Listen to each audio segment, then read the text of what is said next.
think the border crisis won't affect you? Think again. Veterans kicked out of hotels, brides and grooms forced to cancel hotel reservations, migrants being sheltered in public schools. And now there's talk of giving unemployment checks to people showing up at the southern border. When is enough enough, and when will we no longer be able to afford it? The Biden administration keeps on claiming everything is totally fine. They're even gloating over reports that border crossings are down. The problem is millions are already in the U.S., and now they have nowhere to go. Here in New York City, the mayor releasing a controversial plan to house migrants in school gymnasiums while the kids are still in class. That'll be popular. Parents, they're scared and angry. Watch this. My concerns are, number one, for safety, respect, and dignity. It is not safe for our children. All of the activities that we would have had in that gym are off limits now. The gym we came to, the doors were locked. We had no way back in. And when you look through the window, you can see cots were already lined up. Cots, not cops. Further upstate, the mayor's plan to bus migrants out of the city, ruining one couple's upcoming wedding. The hotel where the guests were supposed to stay forced to cancel the reservations to make room for our southern neighbors. Amazingly, it's the same hotel where more than a dozen homeless vets were just evicted for the same reason. A local politician telling Fox the whole situation is pretty insane. In the last couple days since I've spoken to you, brides and grooms and their wedding parties have been kicked out of the hotel in place for these migrants from New York City. 15 veterans were kicked out, combat veterans, Afghanistan, Iraq, Vietnam veterans that were homeless, and a slew of other people. Breaking today, a judge ordering New York City to stop sending migrants upstate. It's not just New York. In Chicago, residents are furious, especially in black neighborhoods where local leaders say their communities are being turned upside down. And in California, progressives now pushing a bill to give unemployment checks to illegal immigrants. Now, keep in mind, the Golden State is broke. We talked about it just last week, $22 billion deficit in that state. So guess who's going to pay for that? Taxpayers. The optics, they're very bad for Democrats.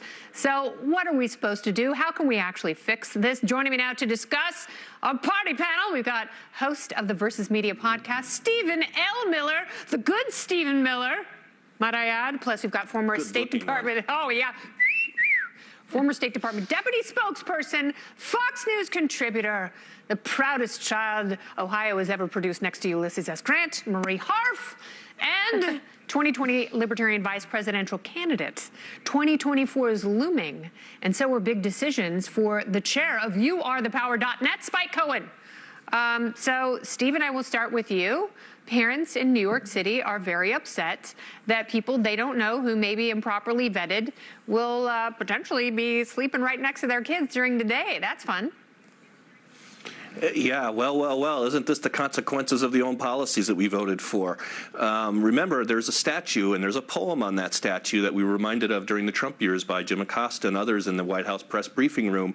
So I suggest that those parents go back and read that poem, as well as Mayor Adams. You're not seeing certain House representatives crying in these gymnasiums in Williamsburg, which is one of the most gentrified neighborhoods of all of New York City, including Brooklyn. And so, again, if New York is having trouble here and they're having to bus people upstate, which we were told is human trafficking, by the way, perhaps maybe they should take a look at what El Paso, Texas is dealing with. Yeah, we've been talking to mayors and lawmakers all along the Texas border, and you know they're not great stories, but there are. The mayor of McAllen last night said people just want to get out of the border towns in Texas and they want to go further north so they can work.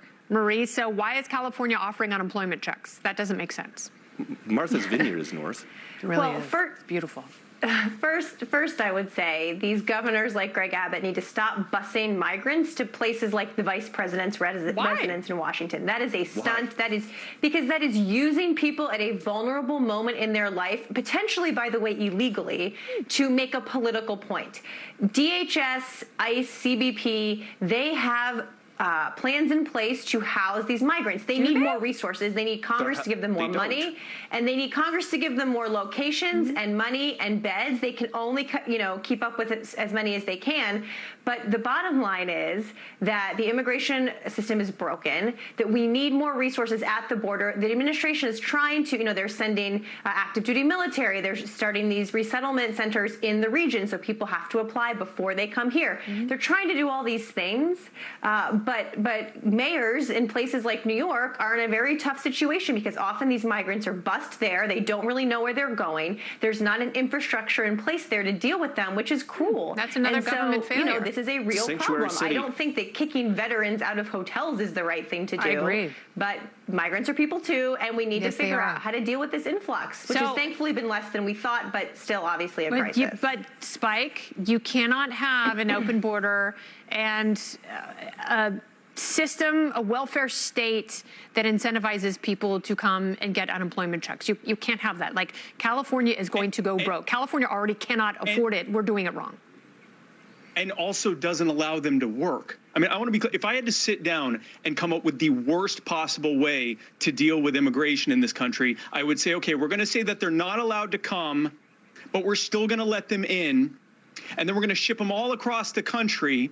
And we're not going to let them work. And instead, we're going to kick veterans and, wedding parties out of hotels and turn them into hostels for people that I think aren't even supposed to be here, but they're now mandated to be in these hostels. And of course, we're not going to provide any resources for that. And of course, that's what the government's doing, is the worst possible way to do this. There's an easy way to fix this, and it's simply hearkening back to what the founders intended, and frankly, what most of our ancestors were treated with when they came here. They were told, welcome to America, you're on your own. If you want housing, you work for it. If you want food, you work for it. If you want to take part in the American dream, you work for it. But what that requires is, first of all, not shipping them all over the place. I will agree that is human trafficking, and I will agree they are being used as political cattle instead of what they are as human beings. Let them work. If they want to come here, fine. You're on your own. There's no welfare state for you. There's no free housing for you. There's no situation where you're stuck in a hotel. You work for what you have, and if that works for you, great. And if it doesn't, then you can go back home. That fixes all of these problems here. But that's not happening as long as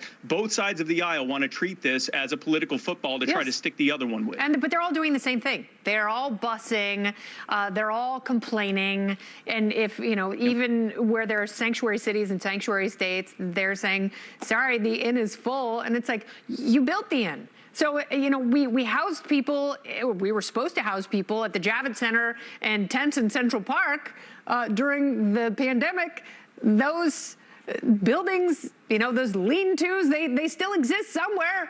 They're in a storage space. So dust them off, put them up, and let people sleep there. I think that would be lovely. But you're absolutely right. We have to have a different system, which is what we're going to talk about right now.